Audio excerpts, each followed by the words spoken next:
Hi everyone, welcome back. In today's video, I'm going to show you how to change your Snapchat password. It's going to be a real quick and easy video, so let's get right into it. Open up your Snapchat app and from here simply tap on your Bitmoji on the top left of the screen and then tap on the settings icon on the top right. After you do that, on the first you'll have your information and underneath your email you'll see an option of password.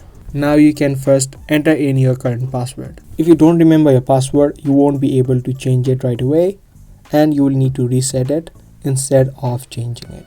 If you do remember it, type it in and then tap on continue.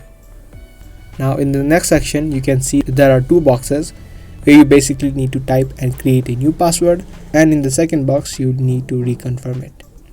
While creating your password, make sure your password is strong by including uppercase letters, lowercase letters, numbers, symbols, and special characters. After that is done, you can now tap on save. And there you go, your password has been successfully changed. If you found this video helpful, then make sure to subscribe and give this video a thumbs up. If you want more of these informative videos, then make sure to turn on the notifications to our channel.